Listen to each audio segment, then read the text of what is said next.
Hello, this is Jalen. I'm the program facilitator at the Grow Together program for Hope Grows. This is going to be your first webinar on maintaining your garden. First of all, I want to thank everyone for attending the meet and greet. It was nice to meet you all virtually. There will be a 5-question quiz that comes with this video, so I recommend taking it right after you watch. You can always go back into the video and find the answers there. At Hope Grows, we're going to be having a garden walk open to the public on July 28th from 6:30 to 8:30. You can meet the beekeeper, and it's going to be all about honeybee production and where we keep our bees. You get to see all those things. This video is going to be led by Bryn, our gardener, and she's going to show you how to maintain your grow basket, things to look for. So yeah, thank you for watching. Hi everyone, it's Bryn here, just showing you how you can best take care of your grow basket. So as you can see, this one's definitely smaller than the one that you guys received. Yours is wider and deeper, but you can see that our plants are growing in really nicely. So just want to make sure that you know which plant is which in your basket. This is the tomato plant, and it's a cherry tomato.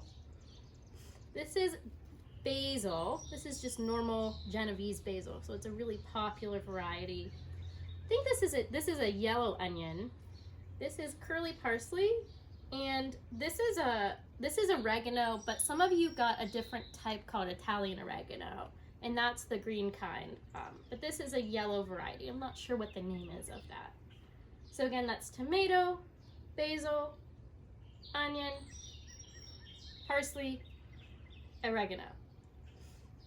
So we'll talk about taking care of your tomato plant first. So as you can see, this is still upright, and if you start to notice that the stem starts to flop over or starts to grow so that it's not straight, one thing that you can do is you can take, this is called a garden stake, and this could be a stick as well, and they sell these at garden stores. They're pretty cheap if you get them in a pack. And what you're gonna do, so let's say this was falling over, is I'm going to place this close to the plant, and then I'm going to place it in the soil, and I might decide to get a taller stake for this one, and then I don't have something with me right now, but you would take something, and you're not going to put it like on the leaf, but you're going to put it like underneath a leaf, or underneath a stem and the leaf right here, and then you can clip this with something like a twist tie, or they sell fancy clips, but usually twist ties work, especially for something like a cherry tomato. So I would attach this here so that it's being held upright and being told to grow upright with the help of this garden stake. So in terms of pruning or cutting stuff off of your plant, if there's anything like growing off the bottom or sending a shoot up, you want to clip that back. And when you're clipping back, remember we said in previously that the tomato is really fragile. So when I'm doing that, I'm taking my thumb and my second finger, and I'm coming in close to where the stem and the central stem meet, and I'm just gently cutting it back. And if it's really, really thick, you might take a pair of scissors and do that, just so you're not stripping any outside layers off the stem. And then another thing that you might do is, do you see how there's this leaf the stem that's going off at an angle? This is called a water sprout, which that's not particularly important, but you're gonna want to cut this off if you see this between, so you have this here and this coming out, and usually it starts really small. So I'm just gonna gently pull this back and forth. And I should have used a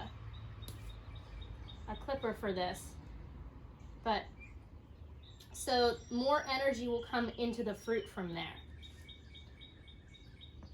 Alright, so the next thing that you might want to deal with in your kit is the basil. So our basil is starting to get a little bit taller. I don't know if in this greenhouse it gets enough sunlight, But you'll notice that your basil is going to start to grow up and up and up. And what you're looking for when you're growing basil is that the space in between each leaf is narrow. So this is my stem, that's a leaf, that's a leaf. If you notice that it starts to get really wide, like we have a plant here, this would be a good example.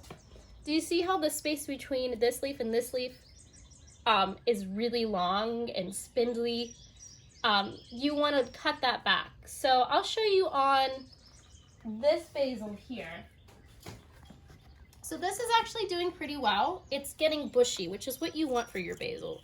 But you're going to take your either your thumb and your second finger, and then you're going to take the nail of your second finger and just pinch back so that I'm leaving some leaves. And then what happens when I cut the top of my plant is that it sends energy out so that the plants grow sideways and they create new shoots and new basil. So this one's okay for now. And then really the only other concern I would think would be watering, and if you see any other leaves that are yellowing. So let's say there's a yellow leaf on my tomato, maybe that means that it might be not be getting enough water. There might not be getting the right nutrients, and I don't want you to be as worried as much about that. But just to make sure that it's getting the correct water is really important. So as you're here, you might notice that, so you see the top of the soil is really, really dry. So that means that I'm gonna water my plant all the way through until I feel that it's wet on the bottom. And if it's wet on the top, and you notice that, so if I put my finger in and nothing sticks to it, that usually means that it has to be watered. But sometimes you'll notice that the top layer is wet, but then if you stick your finger down and it's dry, that does mean that it needs to be watered. All right, so, and in terms of the parsley and the oregano, you don't really have to worry much about that. If you want to harvest from it, you cut down at the base of your stem and you come here, and you want to make sure you leave a good portion of the plant so that it can grow back. Same thing with your oregano, so you can cut from here and make sure you leave some of the plant, and you can use that, or your parents can use it in cooking. So I will say that you'll notice that you're starting to get fruit on the tomato when the you'll start to see a yellow flower, and then you know that the fruit of the tomato is on its way. So if you have any other questions, you can email Jaylyn and she will get back to you. And if there are any specific gardening questions, they can come to me through her. All right, thank you.